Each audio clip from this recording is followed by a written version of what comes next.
దేవునికి మహిమ చెల్లును కాక.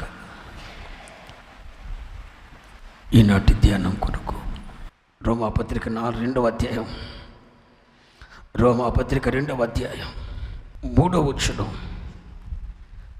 అట్టి కార్యములు చేయువారికి తీర్పు తీర్చుచు వాటినే చేయుచున్న మనుషుడా, నీవు దేవుని తీర్పు తప్పించుకొందువని అనుకుంటావా? నో.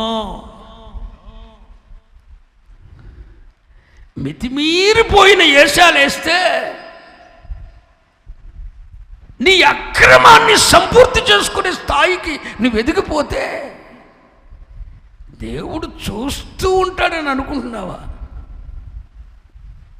పౌలు అపొస్తలుడు అంటాడు, దేవుని తీర్పు తప్పించుకుందువని అనుకుందువా? లేదో. ఎవరు ఓ మాట చెప్తానేనండి. కళ్ళతో పాపం చేశాడు ఎవడో? సంసారం. ఎక్కడికి వెళ్ళినా అక్కడ ఒక దాన్ని చూసేవాడట. తిమ్నాతునకు వెళ్ళి ఒకతను చూసి అని ఉంటుంది బైబిల్లో. గాజాకు వెళ్ళి ఒక స్త్రీని మోహించి షోరేకు లోయకొచ్చి ఇంకొక దాన్ని చూసి, అంటే జీవితంలో తన కళ్ళతో పాపం చేసేంత మొదలెట్టాడు.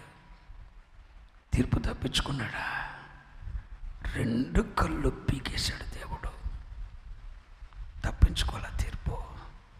ఎక్కడ తన జీవితంలో పాపం ఆరంభమైందో, అతని ఆత్మీయత ఎక్కడ ప్రారంభమైందో, అక్కడికి 2 కళ్ళు లేవో. గుట్టోడై తిరిగాడు. యాప్టలుగా ఈడెంత, నువ్వెంత, నేనెంత. సింహబలుడైన సంసోనే చాతకానం చేశాడు దేవుడు. నువ్వు దేవుని తాటాడుకుంటావా? వద్దు. మన వాక్యపు పరిధిలో మనం బ్రతకాలి. సత్యాన్ని ఎరిగి బ్రతకాలి. తప్పించుకుందావా? 24 గంటలు సెల్ ఫోన్లో బూతు బొమ్మలు చూసి రెచ్చిపోయా నీవా? తప్పించుకోలేవు. కళ్ళతో పాపం చేశాడు, కళ్ళు తీసేయబడ్డాయి. యాకోబు తన తండ్రితో అబద్ధమాడి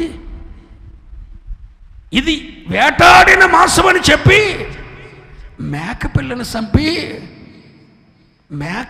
చంపి తన తండ్రి దగ్గర తీసుకొచ్చి ఇది వేటాడిన మాంసం అని చెప్పి తన తండ్రికి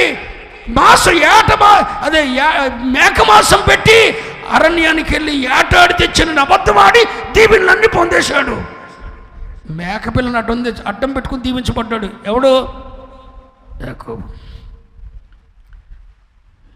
తప్పించుకున్నాడా? తన కొడుకు యోసేపు బ్రతికుండగానే చచ్చిపోయాడని చెప్పి మిగతా 11 మంది కొడుకులు మేకపిల్ల రక్తంలో అంగీని గుంజి తీసుకొచ్చి తండ్రి దగ్గర పెట్టారు. ఏ మేకపిల్లతో తండ్రిని మోసం చేశాడో అదే మేకపిల్లని అడ్డం పెట్టుకుని 10 మంది కొడుకులు మోసం చేశారు. తప్పించుకోలేదు. నువ్వు దేన్ని అడ్డం పెట్టుకుంటే దాంట్లోనే మోసపోతావు. తప్పించుకున్నాడా? మేకపిల్లని అడ్డం పెట్టుకుని దీవించబడ్డాడు. అదే మేకపిల్లని అడ్డం పెట్టుకుని యాకోబు 10 మంది కొడుకులు, ఆయన యాకోబు ఒక్కడే మోసం చేశాడు ఇస్సాకుని. కానీ ఇక్కడ 10 మంది కొడుకులు మేకపిల్లని అడ్డం పెట్టుకుని మోసం చేశారు. తప్పించుకోలే.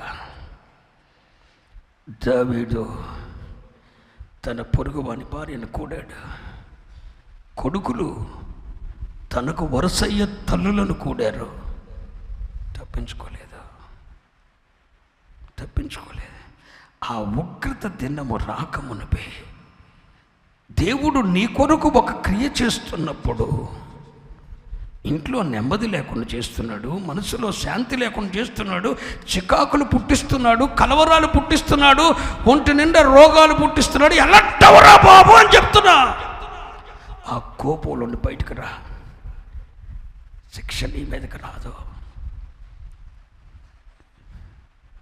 పాత నిబంధన గ్రంథ కాలంలో అయ్యా తప్పు చేశానని కేకలు వేసిన ఆ పాపపు ఉగ్రత నుండి తప్పించే రక్షకుడు లేడు.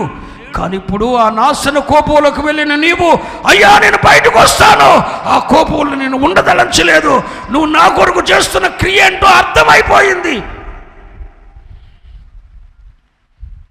నాకు అర్థమైందయ్యా. మొదటిసారి దర్శించావు, రెండోసారి దర్శించావు, మూడోసారి క్రియ చేశావు. నాకు అర్థమైందయ్యా. బయటకు వచ్చేస్తున్నా, నీ యొద్దకు వస్తున్నా, సిలువ చెంతకు చేరుతున్నానయ్యా. సిలువే నా శరణ, నీ యొద్దకు వస్తున్నానయ్యా. ఇక అక్రమంతో నాకు సంబంధం లేదు, ఆ పాపంతో నాకు సంబంధం లేదు, దానివల్ల నేను నష్టపోయా, నా బిడ్డల జీవితాలు స్థిరపరచబడలేదు అని ఆయన క్రియ చేస్తున్నప్పుడు ఆయన నేను కోరుకుంటున్నాడు నువ్వు గ్రహించి అక్కడి నుండి నువ్వు బయటకు వచ్చే ప్రయత్నం చేస్తే కోపంలో నుండి నేను బయట తీసుకొస్తాడు. శిక్ష పడనీయకుండా దాన్ని రద్దు చేస్తాడు. ఒకవేళ అదే మితిమీరిన దాంట్లోనే కూర్చుంటే 3-4 సార్లు చేసిన దానికి శిక్ష విధిస్తా, తిప్పించుకోలేవు. ఏముంది? ఏ కాళ్ళు అక్రమానికి పరిగెత్తుతున్నాయో ఆ కాళ్ళకు బుద్ధి చెప్పాలంటే ఒకటి తీసేయలేడా దేవుడు? తీసేయలేడా? బండి వేసుకొని వెళ్తున్నప్పుడు ఏమవుతుందండి, ఒకటి తీపిచ్చేయచ్చు దేవుడు. జాగ్రత్త, తీర్పు తప్పించుకోలేవు. దేవునికి లోబడమని చెప్తున్నా. మనం బల్ల తీసుకుంటున్న వారం, ఉపదేశ క్రమాన్ని అనుసరిస్తున్న వారం, దేవుని మనసు ఏంటో ఎరగకపోతే నువ్వు తీర్పు తప్పించుకోలేవు.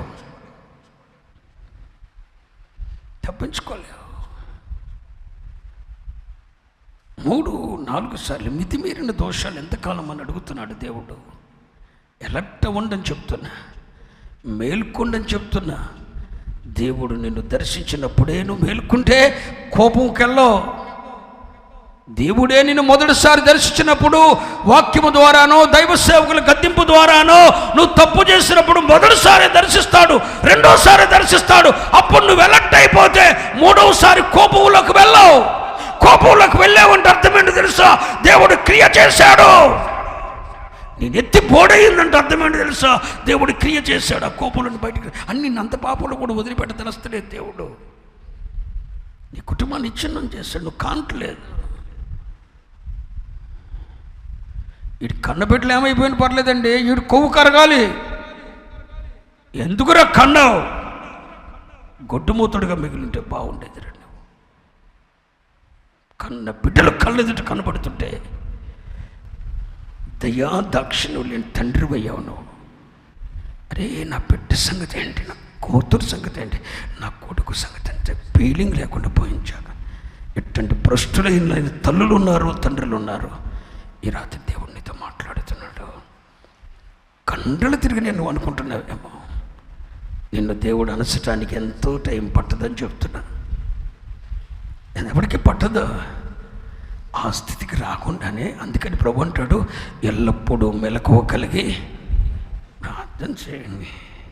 కొంతమంది దేవుడు మాట్లాడినా కూడా మనకు ఆ కనుగడు వీడు పేరు పెట్టి పిలిచి సిలువేయాలి వీడిని. అప్పుడు ఏంటాడు వీడు? దేవుడు దర్శిస్తే ఏంటాడు? రే జబ్ది మనవడా, యోధా కుటుంబీకుడా అంటే రాట్లా బయటికి. జబ్ది మనవడా, మా మనవాళ్ళు, మా తాతకి చాలా మంది మనవాళ్ళు ఉండాలి, వాళ్ళు ఎవడు తప్పు చేస్తుంటాడు. కర్మి కుమారుడా ఆయన నా దాకా వచ్చేటట్టుంది. రాలా, అప్పటికి రాలా. ఆకాను అని పిలిస్తే బయటకు వచ్చాడు. ఏంటి సంగతి? వాడిని తీసుకెళ్ళి రాళ్ళతో కూడా చంపి పారదెబ్బండి అన్నాడు. మొదటిసారి చెప్పినప్పుడు ఈయనుంటే కొట్టబడేవాడు కాదు. చేతులు కాలిందా ఉండద్దు. ఇది దేవుని యుద్ధ నుండి వచ్చిన ఉపదేశం. నిన్ను ఎలర్ట్ చేస్తున్నాడు. అక్రమం సంపూర్ణమైంది. మీలో ఎంతమంది పరిశుద్ధులకు విరోధంగా మాట్లాడలేదు? దేవుని సేవ చేస్తున్న సేవకులకు విరోధంగా లేచి మీ మాటల ద్వారా హింసించలేదు అంటే అర్థమేంటి?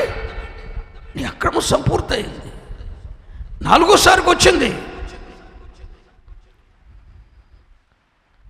కొంతమంది మాట్లాడలేదు కానండి, గుండెల నిండా అవే ఉన్నాయి. మరి అదేంటి?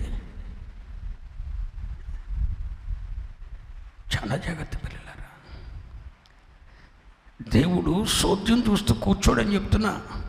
మారు మనసు పొందు, పరివర్తన తెచ్చుకో. నాతో దేవుడు మాట్లాడాడు అన్న వాళ్ళు ఎంతమంది? మాట్లాడిన అవసరం ఎత్తొద్దు. మీరు మాట్లాడలేదు అన్నోళ్ళు ఎవడు ఎత్తొద్దు. వాళ్ళందరూ పరిశుద్ధులు. నాతో దేవుడు మాట్లాడాడని ఎంతమంది అంగీకరిస్తారో? నాతో దేవుడు మాట్లాడాడు నేను ఎత్తి నువ్వు ఎత్తుతావా? రా. 3 సార్లు అయిపోయినాయి.